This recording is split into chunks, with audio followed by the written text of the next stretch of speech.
الله أكبر. أعوذ بالله من الشيطان الرجيم. بسم الله الرحمن الرحيم.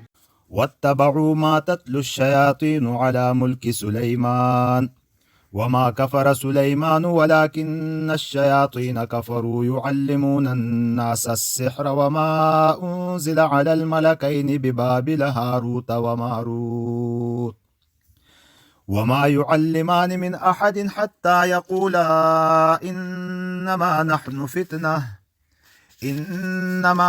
فتنة فلا تكفر فيتعلمون منهما ما يفرقون به بين المرء وزوجه وما هم بضارين به من أحد إلا بإذن الله ويتعلمون ما يضرهم ولا ينفعهم وَلَقَدْ عَلِمُوا لَمَنِ اشْتَرَاهُ مَا لَهُ فِي الْآخِرَةِ مِنْ خَلَاقٍ وَلَبِئْسَ مَا شَرَوْا بِهِ أَنفُسَهُمْ لَوْ كَانُوا يَعْلَمُونَ لَوْ أَنَّهُمْ آمَنُوا وَاتَّقَوْا لَمَثُوبَةٌ مِّنْ عِندِ اللَّهِ خَيْرٌ لَوْ كَانُوا يَعْلَمُونَ صدق اللہ العظیم۔ اس سے پہلے جیسے کل آپ نے پڑھا کہ ان لوگوں نے یہ بنی اسرائیل اور یہ یہود جو تھے قرآن کو تو پیچھے چھوڑا ہی تھا، اپنی کتاب کو بھی وراء ظہورہم اپنے پیٹھ پیچھے چھوڑ دیا، یعنی اس پر عمل چھوڑ دیا۔ اور یہاں وہی سرکشی کا تسلسل ان کا، اور ان کی خرابیوں میں ایک بہت بڑی خرابی کیا تھی کہ وَاتَّبَعُوا مَا تَتْلُو الشَّيَاطِينُ عَلَى مُلْكِ سُلَيْمَانَ، کہ یہ شیطان جو کچھ پڑھا کرتے تھے اس کو پڑھتے تھے۔ یعنی کیا؟ جادو ٹونا۔ جادو یہودیوں کا ایک مشہور مشغلہ ہے۔ یہ اس زمانے میں جب سلیمان علیہ السلام اللہ کے ایک ایسے نبی تھے کہ جس کو حکومت بھی اللہ نے دی تھی۔ سلیمان علیہ السلام نبی ہونے کے ساتھ ساتھ حکمران بھی تھے۔ داؤد علیہ السلام کے بیٹے، داؤد علیہ السلام کے بعد، حضرت داؤد علیہ السلام کے بعد سلیمان علیہ السلام کو حکومت ملی، اور سلیمان علیہ السلام کی بادشاہت کچھ عجیب قسم کی تھی۔ اللہ رب العزت نے ان کو جنات، چرند، پرند، حیوانات، انسان سب پر حکومت دی تھی۔ یہ ساری چیزیں ان کے تابع ہوا کرتی تھی۔ خصوصاً یہ جنات سے بہت کام بھی لیا جاتا تھا اس زمانے میں، آگے سورہ نمل میں بھی اس کا واقعہ آئے گا انشاءاللہ۔ تو اس زمانے میں چونکہ جنات بکثرت آیا کرتے تھے، اس دور حکومت میں لوگوں کے ساتھ ان کا میل ملاپ عام انداز سے زیادہ کچھ تھا، تو ان میں خبیث جنات جن کو شیاطین سے تعبیر کیا گیا ہے، ان کا ملاپ بھی ان لوگوں کے ساتھ زیادہ ہوا کرتا تھا۔ تو ان سے یہ لوگ جادو سیکھتے اور جادو کرواتے، تو جادوگری ان لوگوں میں عام ہو گئی بعد میں۔ سلیمان علیہ السلام نے بعد میں بعض روایات میں آتا ہے کہ سلیمان علیہ السلام نے ان کے سارے جادو کی کتابیں جمع کر کے اپنے تخت کے نیچے دفن کرا دی تھی، ان چیزوں کو ختم کرا دیا تھا۔ لیکن بعد میں یہ لوگ یوں کہنے لگے کہ یہ عمل سلیمانی ہے، العیاذ باللہ، حضرت سلیمان علیہ السلام کا عمل ہے کہ اس نے یہ کروایا ہے۔ اور یہ یہودی تو اپنے بائبل میں ان کا آتا ہے کہ سلیمان علیہ السلام العیاذ باللہ جادوگر ہو گئے، اور پھر بعد میں العیاذ باللہ کہ وہ مرتد بھی ہو گئے تھے۔ اس طرح کی باتیں حضرت سلیمان علیہ السلام کی طرف یہ لوگ منسوب کرنے لگے۔ تو یہ بجائے کتاب کے پیروی کرنے کے انہوں نے جادو اور جادوگروں کی پیروی شروع کر دی۔ یہ ان کا ایک بہت بڑا غلط عمل تھا، اسی کا ذکر یہاں کیا گیا ہے کہ وَاتَّبَعُوا مَا تَتْلُو الشَّيَاطِينُ عَلَى مُلْكِ سُلَيْمَانَ۔ پھر آگے ایک وہ بھی بتا دوں تاکہ پھر ترجمہ کریں گے تو آسانی ہوگی سمجھنے میں۔ ایک اور وہ واقعہ آتا ہے اس میں بابل کا، کہ اللہ رب العزت نے پھر یہ فیصلہ کیا کہ ان لوگوں کو کے اوپر اتمام حجت کیا جائے، یعنی بات پکی کی جائے کہ بھائی یہ جو تم کر رہے ہو، نبوت اور معجزات کو خلط ملط کر رہے ہو جادو کے ساتھ، تو یہ تمہارا غلط انداز ہے، کیونکہ انبیاء کا جو معجزات ہوتے ہیں وہ جادو سے ماورا چیزیں ہیں، کیونکہ معجزہ اللہ کی طرف سے عطا ہے، اور نبی کو خود اس کا اندازہ نہیں ہوتا کہ یہ کس طرح ظاہر کیا جائے۔ جادوگر تو باقاعدہ جادو ٹونا اور سفلی عمل سے کرتے ہیں، تو یہ سفلی عمل ایک ایسا عمل ہے کہ جس میں انسان کچھ کلمات اس طرح کے ادا کرتا ہے کہ جس سے کہ لوگ کچھ اور سمجھنے لگتے ہیں۔ حقیقت اور ہوتی ہے، لوگوں کو کچھ اور دکھائی دیتا ہے۔ یہ جادو کی کئی قسمیں ہیں نا۔ جادو ایک ایسا ہوتا ہے کہ ایک تو ہاتھ کا کمال ہوتا ہے، جو آج کل میجیشینس کرتے ہیں میجک، تو وہ ہاتھ کا کمال ہوتا ہے، ہاتھ کی صفائی ہوتی ہے، لوگوں کی آنکھوں پر ایک قسم کی پٹی باندھی جاتی ہے، چیز اسی طرح کی ہوتی ہے لیکن نظر کچھ اور آتی ہے، فوراً آدمی ٹھیک ہو جاتا ہے وہ۔ اور ایک ہوتا ہے کہ کچھ الفاظ اس طرح کے استعمال کیے جاتے ہیں کہ جس میں کہ اللہ کی ناراضگی کے اسباب ہوتے ہیں، تو پھر اس اللہ کی ناراضگی کی وجہ سے شیطان ساتھ ہو جاتا ہے، یہ خبیث جنات ساتھ ہو لیتے ہیں۔ جب یہ خبیث جنات ساتھ ہونے لگے تو پھر وہ ان کو طرح طرح کے اس قسم کے کام سکھاتے ہیں۔ یہ خبیث جنات جب ساتھ ہو لیتے ہیں تو پھر ان کے معین اور مددگار ثابت ہوتے ہیں۔ تو یہ اس طرح کا جو عمل ہے، یہ جادو کی ایک سلفلی عمل جس کو کہتے ہیں، یہ ایک عمل ہے، لیکن اس میں چونکہ باقاعدہ طور پر اللہ کی نافرمانی کی جاتی ہے، اس لیے اس کو کفر سے تعبیر کیا جاتا ہے کہ یہ کفریہ عمل ہے۔ اب ان کا اثر ہوتا ہے یا نہیں ہوتا، تو اثر تو ظاہر ہے کہ جیسے کہ دوائی کا اثر ایک طبعی چیز ہے، اسی طرح گالی گلوچ کا ایک اثر طبعی چیز ہے، گالی دیتا ہے آدمی تو یہ ایک طبعی امر ہے کہ اس کا اثر آدمی کے اوپر پڑتا ہے۔ تو اس طرح کے ایک جیسے چھری سے کوئی کاٹے تو چھری سے کٹ جاتا ہے آدمی، ایک طبعی عمل ہے، یہ فطری عمل ہے تو ہوتا ہے۔ اسی طرح یہ بھی ایک فطری عمل ہے کہ ان میں اثرات رکھے گئے ہیں، جس اثرات کی وجہ سے ضروری نہیں کہ ہر ایک اوپر وہ اثر بھی کرے، ہر ایک کے اوپر اثر کرنا کوئی ضروری بھی نہیں ہوتا، لیکن بعض دفعہ اثر بھی کر لیتا ہے۔ تو یہ اللہ کی مشیت ہو تو پھر کر لیتا ہے، ورنہ پھر اس کا اثر انسان کے اوپر نہیں ہوتا۔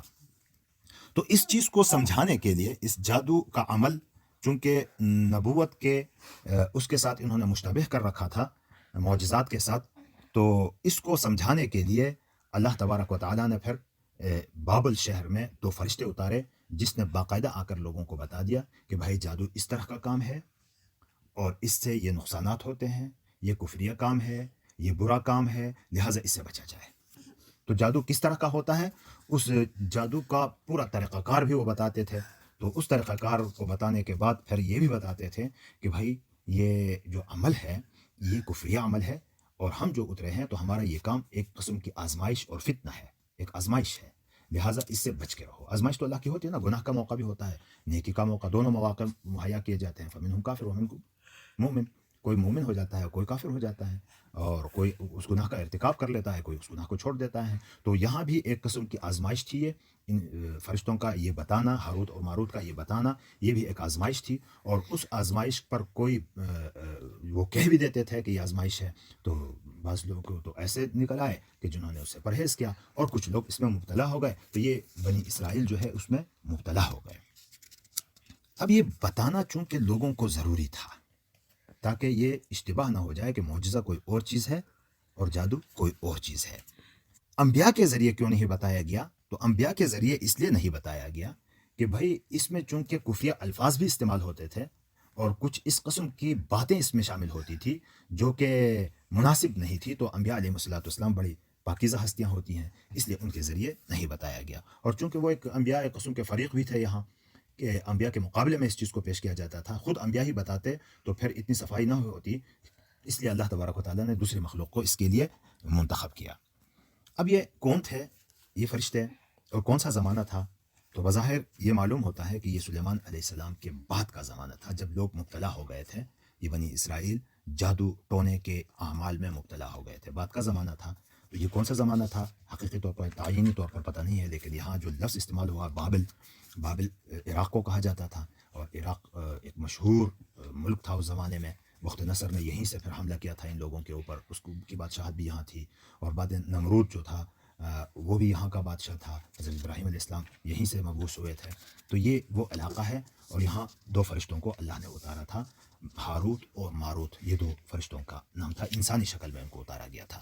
اب اس سلسلے میں ایک بات اور یاد رکھنے کی ہے کہ بہت لمبی چوڑی کہانیاں اس میں گھڑی گئی ہیں کہ کوئی کنواں تھا اس میں لٹکایا گیا تھا، اور اس طرح کی کہانیاں ہیں۔ ان کہانیوں کا کوئی ثبوت اور کوئی سند نہیں ہے، ایسے لوگ سناتے رہتے ہیں یہ۔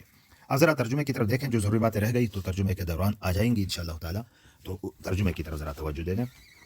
وَاتَّبَعُوا، اتباع پیچھا کرنا، پیچھے آنا، ما اس چیز کے، تتلو تلا یتلو تلاوتن کے معنی پڑھنا، تتلو الشیاطین جو پڑھتے تھے شیاطین، علی ملک سلیمان، سلیمان کے بادشاہت میں، وَاتَّبَعُوا ما تتلو الشیاطین علی ملک سلیمان، اور یہ ان کے پیچھے لگ گئے جو سلیمان علیہ السلام کی سلطنت کے زمانے میں شیاطین پڑھا کرتے تھے. وما کفر سلیمان. اب ان لوگوں نے اس کی نسبت کس کی طرف کی تھی؟ سلیمان علیہ السلام کی طرف کی تھی. تو اللہ تبارک و تعالیٰ یہاں واضح طور پر کہہ دیتے ہیں کہ وما کفر سلیمان، اور نہیں کفر کیا تھا سلیمان نے. سلیمان علیہ السلام نے کفر نہیں اختیار کیا تھا. ولیکن الشیاطین کفروا، لیکن شیاطین نے کفر کا اختیار کیا تھا، کفر کی روش اختیار کی تھی. کیسے؟ یعلمون الناس السحر، کہ وہ لوگوں کو سحر سکھاتے تھے. علم یعلم، تعلیم سکھانا. تعلم یتعلم تعلما، تفعل سے آ جائے تو سیکھنا، آگے آ رہا ہے یہ لفظ بھی. اور علم یعلم تعلیم باب تفعیل سے آ جائے تو یہ سکھانا. یعلمون جمع کا صیغہ ہے، الناس لوگوں کو السحر. ولیکن الشیاطین کفروا یعلمون الناس السحر، البتہ شیطان لوگوں کو جادو کی تعلیم دے کر کفر کا ارتکاب کرتے تھے. پھر آگے اس واقعے کی طرف ذکر ہے، اشارہ بلکہ صراحت ہے. وما انزل، اور یہ اتبعوا ما انزل ہے، اور اتباع کرتے ہیں، پیچھے پڑتے ہیں، پیچھے لگتے ہیں، ما اس چیز کی، انزل جو نازل کی گئی تھی، علی الملکین دو فرشتوں پر. ملک کا تسنیہ ہے، ملکین دو فرشتوں پر. ببابل، بابل میں، شہر بابل میں. کون تھے وہ؟ ہاروت و ماروت، بدل ہے اس کا کہ وہ ہاروت اور ماروت کے. اس چیز کے پیچھے لگ گئے جو شہر بابل میں ہاروت و ماروت نامی دو فرشتوں پر نازل کی گئی تھی. اور وہ کیا؟ وما یعلمان، علم دیکھو یہاں باب تفاعل سے، وما یعلمان، اور وہ نہیں سکھاتے تھے، من احد لوگوں میں سے کسی کو، وہ لوگوں میں سے کسی کو نہیں سکھاتے تھے، حتی یقولا یہاں تک کہ یہ دونوں کہتے تھے کہ انما نحن فتنہ، ہم تو آزمائش ہیں، ہم تو فلا تکفر، تو تم کفر اختیار مت کرو. اور یہ دو فرشتے کسی کو اس وقت تک کوئی تعلیم نہیں دیتے تھے. وما یعلمان السحر وما یعلمان من احد حتی یقولا، جب تک کہ ان لوگوں سے یہ نہ کہہ دیں کہ انما نحن فتنہ، کہ ہم تو آزمائش ہیں. فلا تکفر، لہذا تم کفر اختیار نہ کرو. گویا کہ دونوں باتیں ان کو بتائی جاتی تھی. اب اتمام حجت ہوتا ہے. فیتعلمون، تو اس سے سیکھتے تھے، یہ تعلم تفاعل سے سیکھتے تھے، منہما ان دونوں سے، ما یفرقون، اس چیز کو، یفرقون بھی، کہ اس کے ذریعے تفرقہ ڈالتے تھے، جدائی ڈالتے تھے، کس کے درمیان؟ بین المرء و زوجہ، مرد اور اس کی بیوی کے درمیان. یعنی اس سے پھر یہ چیزیں سیکھتے تھے. اب اتمام حجت بھی ہو گیا کہ ان کو بتایا بھی گیا کہ یہ کفر ہے، لیکن اس کے باوجود بھی وہ سیکھتے تھے اور اس سے یہ کام کراتے تھے. اور آج کل بھی بہت سارے لوگ اس میں مبتلا ہیں اور سمجھتے نہیں ہیں کہ ہم کر کیا رہے ہیں. یہ پھر بھی یہ لوگ ان سے وہ چیزیں سیکھتے تھے جس کے ذریعے مرد اور اس کی بیوی میں جدائی پیدا کریں. وما ہم بضارین، اور نہیں تھے وہ بضارین نقصان کرنے والے، زار سے حالت جری میں ہے، بھی اس جادو کے ذریعے، من احد لوگوں میں سے کسی ایک کو، الا باذن اللہ مگر اللہ کے حکم کے بغیر. یعنی اللہ کے حکم کے بغیر تو یہ کچھ کر بھی نہیں سکتے تھے. اور یہ جادو کا اثر کوئی ضروری بھی نہیں ہے کہ وہ ہو جائے جب تک اللہ کا حکم نہ ہو. اور وہ اس کے ذریعے کسی کو اللہ کی مشیت کے بغیر کوئی نقصان نہیں پہنچا سکتے تھے. وَيَتَعَلَّمُونَ مَا يَضُرُّهُمْ وَلَا يَنفَعُهُمْ، اور سیکھتے تھے. وَيَتَعَلَّمُونَ پھر بار بار لفظ آتا ہے، وہ سیکھتے تھے، ما اس چیز کو، يَضُرُّهُمْ جو ان کو نقصان کر رہے، وَلَا يَنفَعُهُمْ اور ان کو نفع نہ پہنچائے. وَيَتَعَلَّمُونَ مَا يَضُرُّهُمْ وَلَا يَنفَعُهُمْ، وہ ایسی باتیں سیکھتے تھے جو ان کے لیے نقصان دہ تھی اور فائدہ مند نہ تھی. وَلَقَدْ عَلِمُوا، اور یہ لوگ یہ بھی جانتے تھے، وہ خوب جان چکے تھے یہ لوگ. لقد علموا، یقینا وہ جان چکے تھے کہ لمن اشتراہ، کہ جس نے اس کو اختیار کیا. اشترا یہ لفظ پہلے بھی گزرا خریدنے کے معنی میں، یہاں اختیار کرنے کا معنی. ما لہو نہیں ہے اس کے لیے، فی الآخرت آخرت میں، من خلاق کوئی حصہ. خلاق حصے کو کہا جاتا ہے، اس کی جمع نہیں آتی. ولقد علموا لمن اشتراہ ما لہو فی الآخرت من خلاق، اور وہ یہ بھی خوب جانتے تھے کہ جو شخص ان چیزوں کا خریدار بنے گا آخرت میں اس کا کوئی حصہ نہیں ہوگا. پھر فرمائے کہ وَلَبِئْسَ مَا شَرَوْا بِهِ أَنفُسَهُمْ، وَلَبِئْسَ بہت ہی بری چیز ہے، ما شرو جو انہوں نے اختیار کی، جس کے بدلے میں انہوں نے بیچا، انفسهم اپنے آپ کو. وَلَبِئْسَ، یہ بئس کا لفظ بار بار آتا ہے، برائی بیان کرنے کے لیے آتا ہے. وَلَبِئْسَ مَا شَرَوْا بِهِ أَنفُسَهُمْ، اور حقیقت یہ ہے کہ وہ چیز بہت بری تھی جس کے بدلے میں انہوں نے اپنی جانیں بیچ ڈالی ہیں. لَوْ كَانُوا يَعْلَمُونَ، کاش کہ ان کو علم ہوتا. حالانکہ اوپر کہا کہ لقد علموا، یہاں لَوْ كَانُوا يَعْلَمُونَ، وہاں صرف جاننا تھا، یہاں جاننے کی حقیقت تھی کہ اس جاننے کے ساتھ حقیقی علم. جاننا تو وہ مفید ہے نا، مفید جاننا کہ جس پر عمل بھی ہو. تو یہاں حقیقی علم مراد ہے. لو انہم آمنوا، اگر اس کے بدلے میں، اس کے مقابلے میں، ان برائیوں کے بدلے میں، مقابلے میں، لو اگر انہم آمنوا وہ ایمان لاتے، واتقوا تقوی اختیار کرتے، ولو انہم آمنوا واتقوا اس کے برخلاف اگر وہ ایمان اور تقوی اختیار کرتے، لمثوبۃ مثوبۃ ثواب سے ہے، بدلہ عوض، تو بدلہ من عند اللہ اللہ کی طرف سے خیر زیادہ بہتر ہے، لمثوبۃ من عند اللہ خیر تو اللہ کے پاس سے ملنے والا ثواب یقیناً کہیں زیادہ بہتر تھا، لو کانوا یعلمون کاش کہ ان کو علم ہوتا، یہاں بھی وہی حقیقی علم مراد ہے۔